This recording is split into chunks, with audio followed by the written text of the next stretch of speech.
Hi, do Hi. come in. Hello. Welcome to today's training session, guys, on interview best practice. As you can see up there, I've just put a poster up just to give you an idea of what today's goals are. That's good. Thanks. But we're also going to go through that in presentation itself. So, welcome. To start off the meeting, I think it's good to do a bit of an icebreaker just so we can sort of relax and get into the right mind frame for it. So what we'll do is we'll go around the room, introduce ourselves, what our job role is for the company, and also just an interesting fact about ourselves, you know, just to get the creative juices flowing. So, my name is Andrew. I'm the HR manager here in the London office for Global Mobility ABC. An interesting fact about me is that I can juggle one-handed. Okay, over to you, please. Hello, my name is Liz Horsfield. I'm an account manager for Barclays. An interesting fact about me is that I own a Blue Peter badge.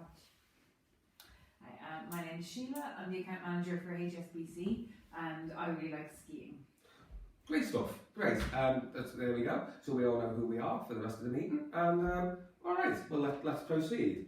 As I mentioned, today's session is going to be interview best practice. So we'll be looking at the some tips and things to help you with the actual recruitment and interview process, and also some of the other techniques you can use and implications even of why it's important to do interviewing and recruitment the best that you can in the first instance, and some reasons for that.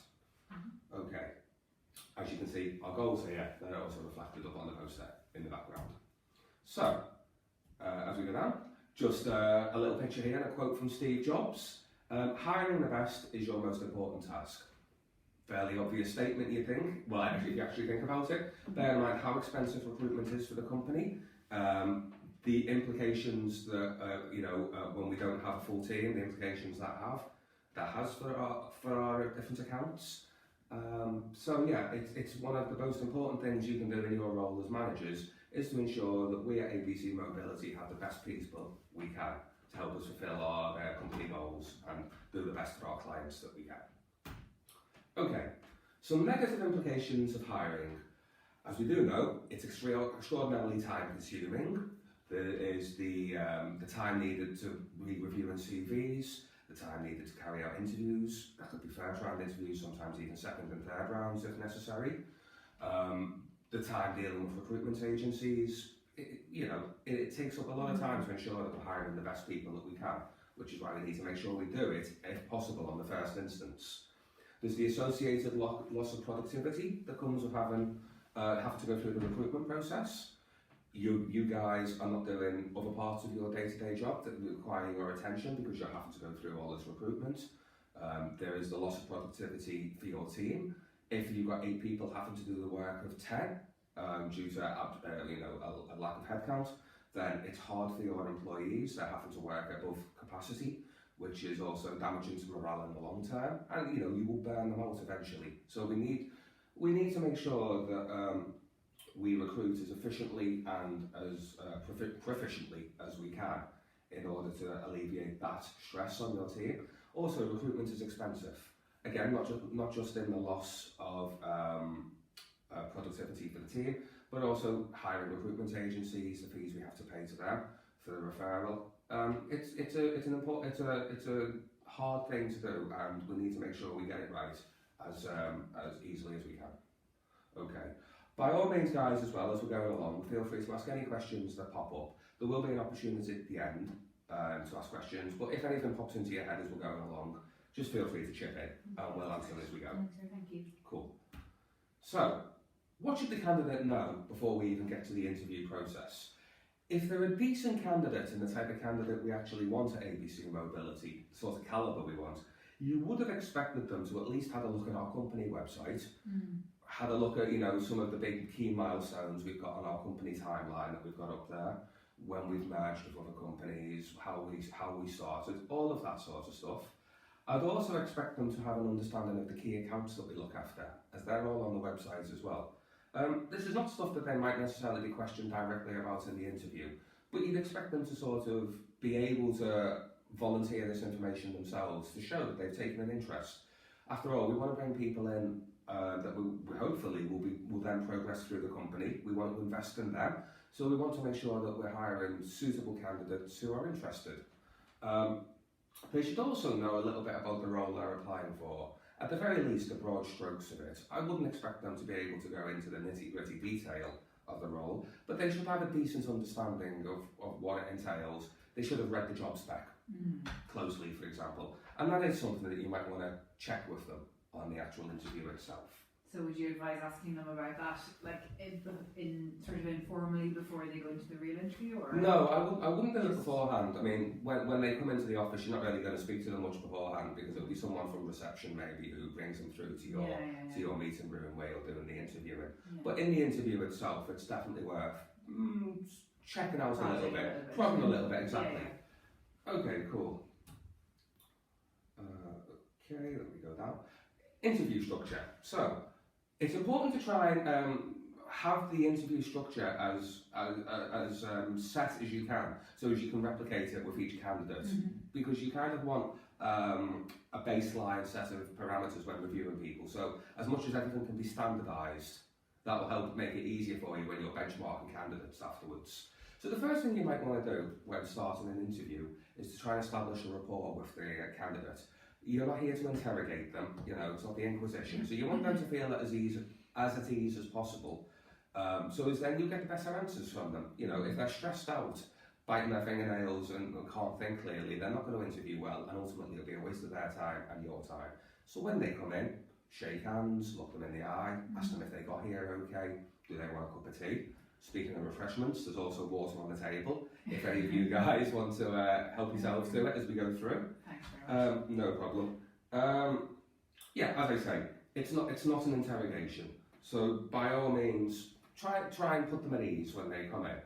Then, as it says, you want to try and set expectations as to what will be covered in the interview with them, so that nobody's blindsided by random questions.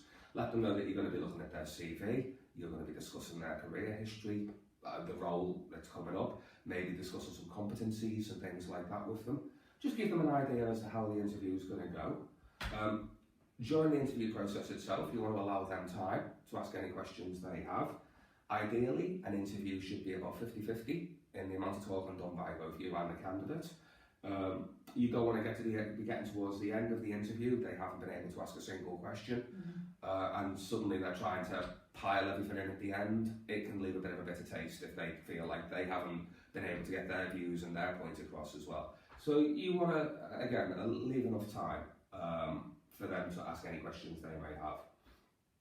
At the end of the interview, you should really be giving them an expectation as to when they'll hear what the next steps are, be that potential round of second interviews, or if you're already at that stage, when they might hear about a final decision. This is not something you need to give them a precise amount of detail on. That you don't need to say, oh, you will hear, you know, this afternoon or by Monday, but just give them a vague understanding that they're not going to be waiting 3 months to hear a response, just within the next week or the next 48 hours, or whatever it may be, depending on your recruitment. Do you think it's worth making it clear that whether they're successful or not, they'll get some feedback from you, or? Definitely. Yeah. I think when you get to the stage where someone's coming in for an interview, whether they're successful or not, they deserve feedback.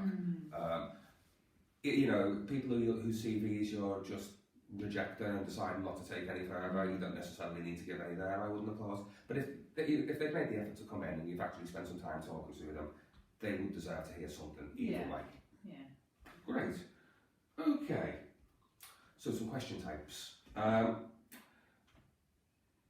Open questions, closed questions and competency questions. Let's start with open questions. Can someone tell me what an open question is? Does that just mean that I'm asking for an answer that's more than monosyllabic, so like not just yes or no answers? Absolutely. It doesn't necessarily mean the answer is yes or no. It could also be a number, or but yes, it's a question that generally has more than a one-word answer that can be elaborated on. You're looking for some detail. Absolutely. So obviously, if that's an open question, what would the closed question be? So would that be one where the answer is just a set answer, yes, no, or like say a number or something like that? Absolutely. Only one answer you could give. Absolutely right. That's exactly what it is. Competency questions are something that are a little bit different, which we're going to go into a little bit more detail, as these are probably the key driver of your interview, the key way of getting eliciting information from the candidate. Okay, so here's some examples of some competency questions. As you can see, tell me about a time you did X. talking through a situation when what we use to sort of to work our way through competency questions with people is something called the STAR technique. So it's a discussion of the situation, the task, the action, and the result. If someone is doing it properly, you might say something along the lines of, tell me about a time when you had to make a difficult decision. So you would have the situation is the time, the position they were in, the context. The task would be making the difficult decision. If they were answering it effectively, they'd tell you what the action was, what decision it was they made, and also what the final result, how that played out, if they're answering it well. To help you with this, we've got a couple of handouts here, which just sort of you can make notes on as we go along. Oh yeah, that's really helpful, thank you. No worries. It's just an explanation of what the STAR technique is itself. Let's move on a little bit. Apart from the STAR technique, we also have question tunneling, the funnel approach, which if you turn your handout over, you'll also see a little bit on there, which explains the funnel approach to questioning. So this also plays into the competency part, where it's literally, it is a funnel. You start with an open-ended question, as we discussed, possibly using the STAR technique, and then you funnel down to drill down into more detail on what their response was. So you ask the open-ended question at the start. For example, like we said, tell me about a time when you had to make a really difficult decision. They tell you the answer. You then go in a little bit more. Well, why did you have to do that? What was the reason behind it? Or how did you make this decision? And then you keep drilling down, and then you generally get more closed questions. So closed answers at the end as you're drilling down into the detail. So an example might be, when did you go above and beyond for a customer in any sort of, when did you go above and beyond a customer?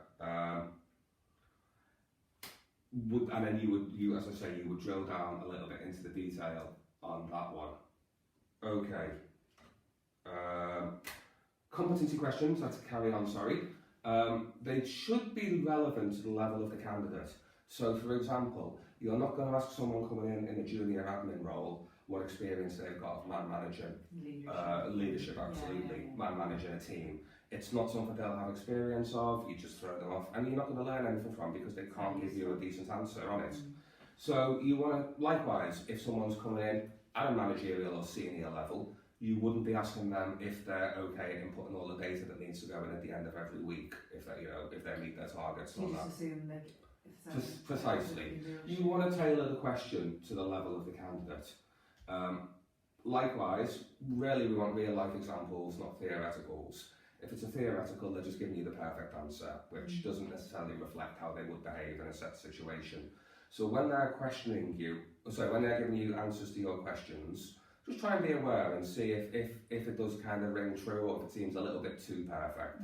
That's maybe when you use the funneling approach to sort of drill down into a bit more detail, just to find out a little bit more on the background of their situation or how they arrived at the decisions they made when resolving the situation you're asking about.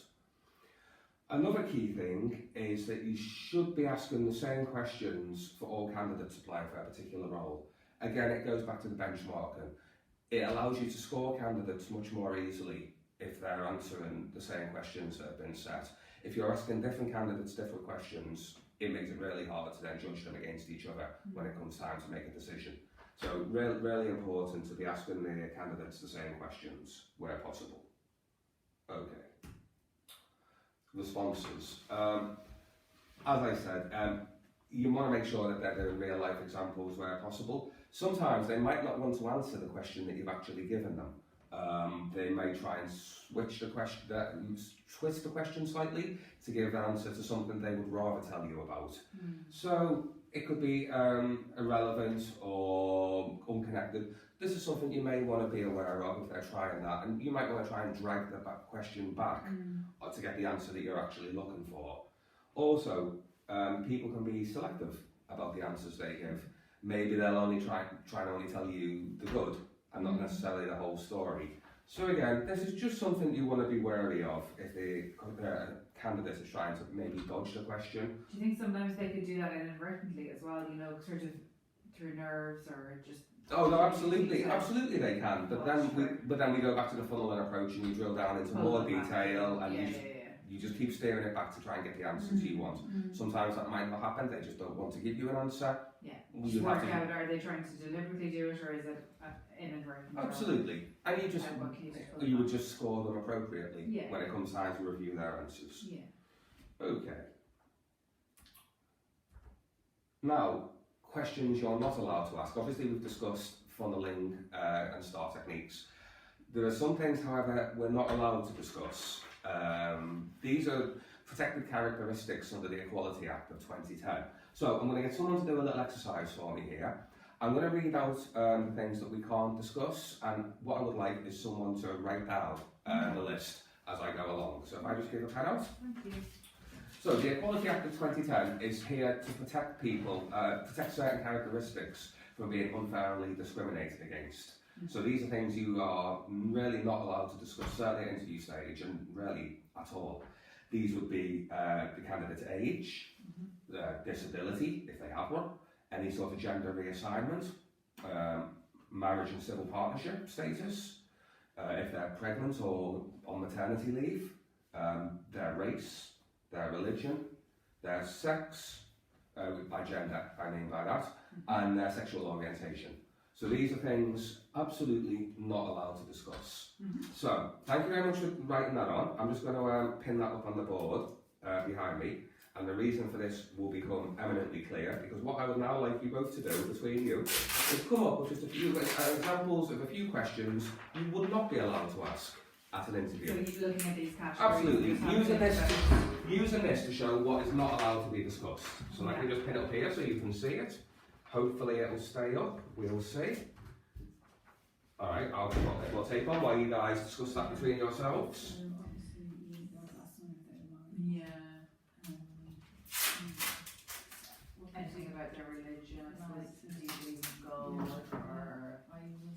Yeah, nothing specific, nothing at all, I suppose. And then about, like, if they've gotten married recently, if you see anything in the ring, or does it look like, you know, you're planning on having starting a family soon, or be finished having kids, that kind of thing. Yeah. Okay, I think we've had long enough there to go through that. So, can you guys read out a couple of the examples between you of questions you would not be able to ask at an interview, bearing in mind the Equality Act and protected characteristics? So like maybe saying, oh, I noticed you've got an engagement ring there, are you planning on getting married soon? Yeah, definitely not what we want to be asking. Yeah, and then following up, connected with that, I guess, are you planning on starting a family, or do you have kids, or are you going to have more, that kind of thing? Yeah, certainly the quick way to a employment tribunal, asking questions like that. Liz, do you potentially have any? Yeah, we also thought about the issue of religion, that you wouldn't be able to ask anybody about their religion. Did they believe in God, for example? Right, precisely. Yeah, and then also things around gender reassignment, even.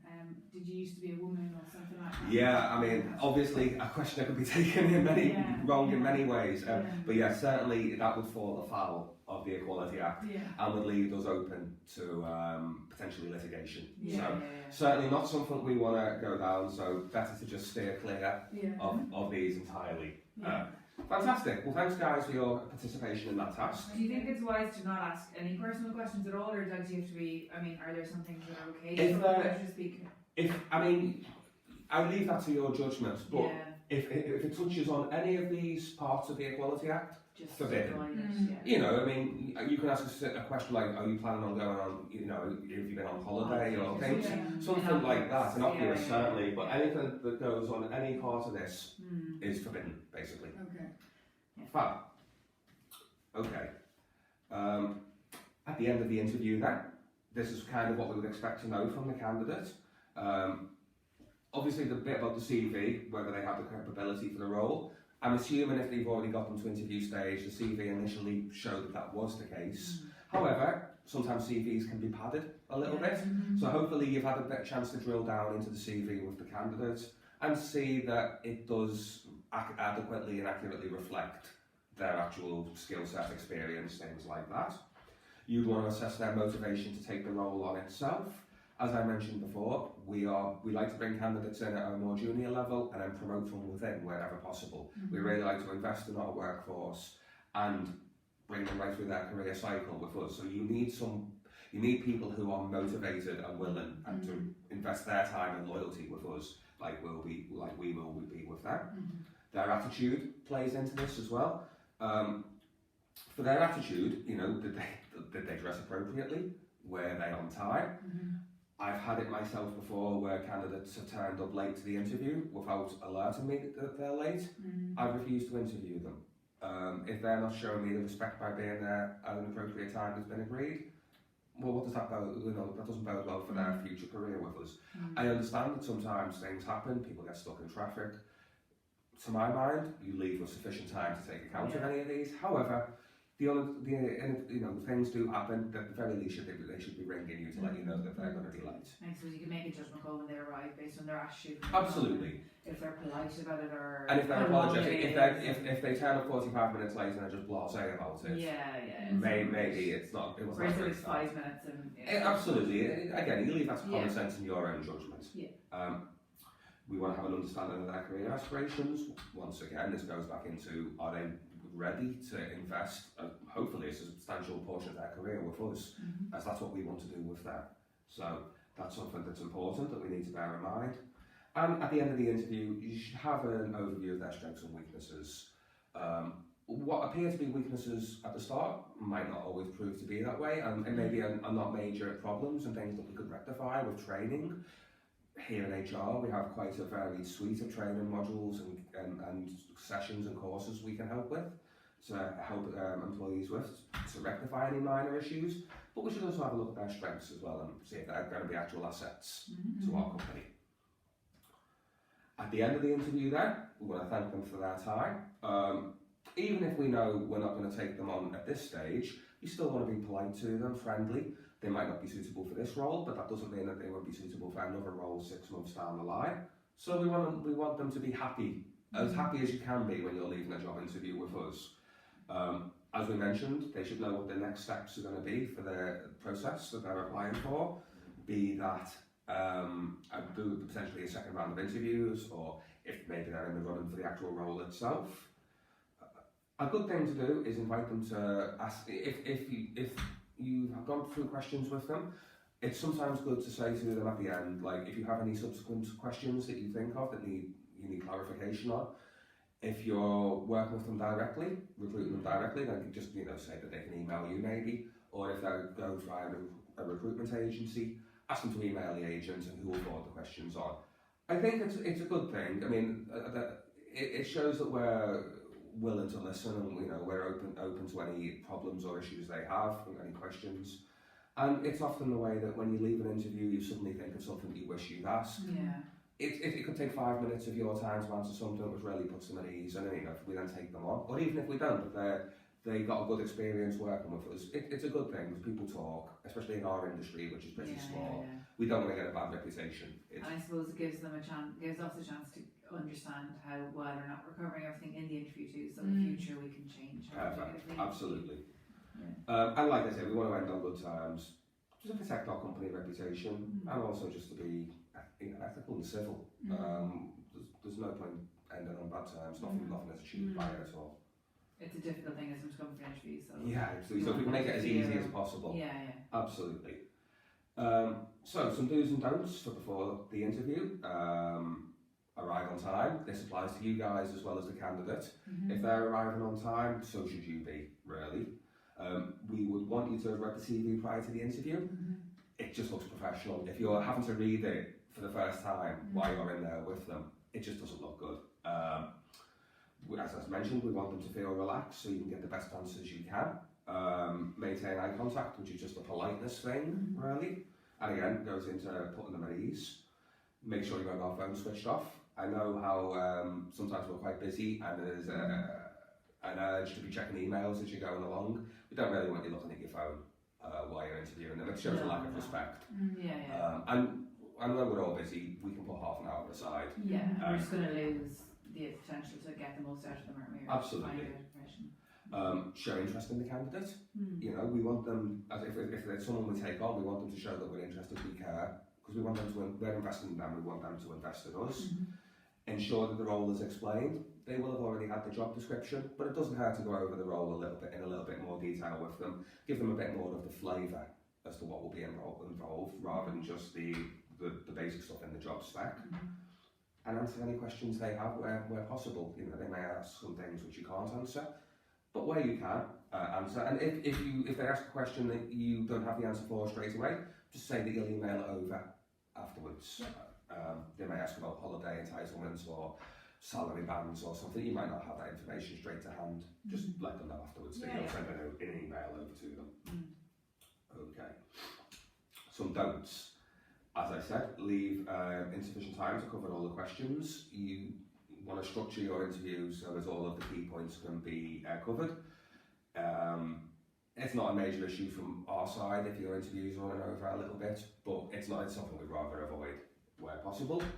But as I mentioned, you don't want to be getting distracted by work, so leave your laptop or your mobile phone at your desk if you can, or if, you know, at the very least have them on silent and don't be checking them as we're going through. Again, I want you to be conscious of the time that you're going through and you know, the interview's taken, but don't be looking at your watch every 2 minutes. Again, it just gives a bad impression. It looks like you're bored, lack of engagement. It doesn't look good. They're not going to necessarily understand what you're doing or what you're precisely. You might be thinking, oh, I've got a meeting in 20 minutes, but they might just be thinking, oh, he's bored stiff of what I'm saying. Try not to speak too little. As I mentioned, it should be 50-50. Of course, speaking too little, also try not to speak too much. It should be about even, the amount of talking that goes on in the interview. If you're talking too much, you're dominating it, what information are you actually going to get out of them? But also, you don't want to let them wax lyrical about how great they are. It's not relevant. Absolutely. And as we mentioned, asking appropriate questions, which refers back to the Equality Act and the protected characteristics. Stay away from that. We don't want to get involved in that part of it. Okay, so that's kind of come towards the end of the training now. So in summary, what we've discussed then is interview structure, different methods of questioning, open, closed, competency questions.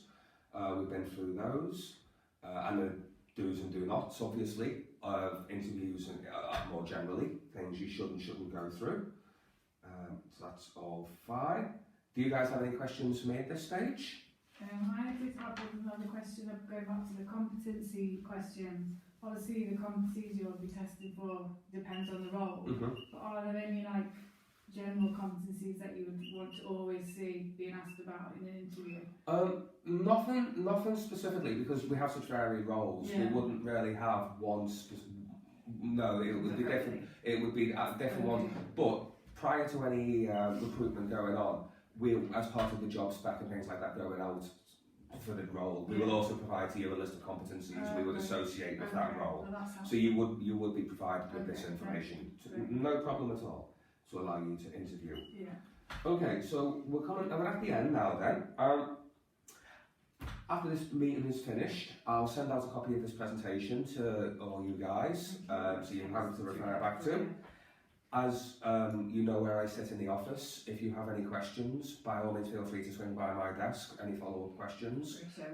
That's not a problem at all, and we can go through it in a bit more detail. Also, we're happy to offer some workshops, doing mock interviews and things like that with members of HR. So if you want to refine and hone your techniques a little bit, we're happy to be the willing guinea pigs, and we'll come at you as the ultra-professional people, and also alternatively the people who are maybe not quite suitable, just to give you practice on dealing with all the different situations. To start reading things. Absolutely. And also throw in random questions back at you and random answers, and letting you guys dig in a little bit deeper to see how you go. We don't expect you to be Sherlock Holmes, but just to give you an idea as to how to pick out maybe what's truthful from maybe what's exaggerated. And finally, after this session, as well as the presentation being sent out to you, we'll be just emailing out some feedback forms. So if you can let us know how you think the training went, score us on the 1 to 5, and also there'll be space for comments. So anything changes you think we should do, or anything you'd like to see more of, or even less of. Fabulous, it was really helpful. Thank you. All right. Good introduction. Thanks very much, guys. Okay, Take care. Bye bye. Bye bye.